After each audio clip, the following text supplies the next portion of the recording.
Shopping মলের পর এবার চার্চ। সিডনিতে ফের ছুরি নিয়ে আততায়ীর হামলা, ধৃত এক, আহত বহু।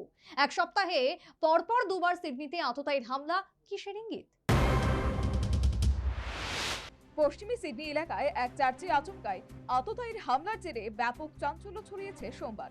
শপিং মলের পর এই স্থানীয় চার্চেও ছুরি নিয়ে হামলা চালায় এক ব্যক্তি। জানা গিয়েছে তাকে গ্রেফতার করেছে অস্ট্রেলিয়ার পুলিশ। উল্লেখ্য, শনিবার সিডনিতে এক শপিং মলে হামলার জেরে অন্ততপক্ষে 6 জনের মৃত্যু হয়। এক 9 মাসের শিশুকেও সেখানে ছুরিকাঘাত করতে ছাড়েনি আততায়ী, যাকে পরে গুলি করে নিকেশ করেছে পুলিশ।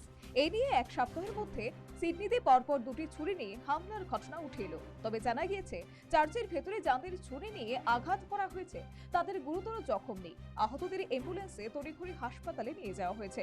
এদিকে পরপর ছুরি নিয়ে হামলার জেরে আতঙ্ক ছড়িয়েছে সিডনিতে। এই ঘটনার নেপথ্যের কারণ কি হতে পারে, প্রশ্ন উঠেছে। এছাড়াও অস্ট্রেলিয়ার বুকে নিরাপত্তা নিয়েও নানান সওয়াল উঠেছে।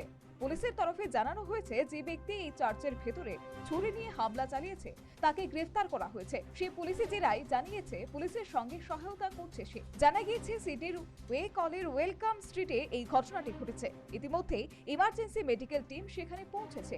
প্রসঙ্গত, এর আগে সিডনিতে সদ্য বন্দি জংশনের শপিং মলে এক ব্যক্তি ছুরি নিয়ে হামলা চালায়।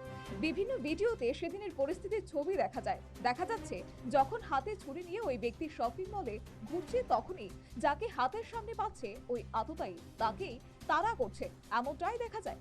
একটা সময় আততায়ীর রাস্তা আটকে দেয় এক সাধারণ যুবক। পরে আততায়ীকে গুলি করেন এক মহিলা পুলিশ। সেই ঘটনার রেশ কাটতে না কাটতেই সিডনিতে নতুন করে হামলা হলো চার্চে। Bureau report, news vanguard.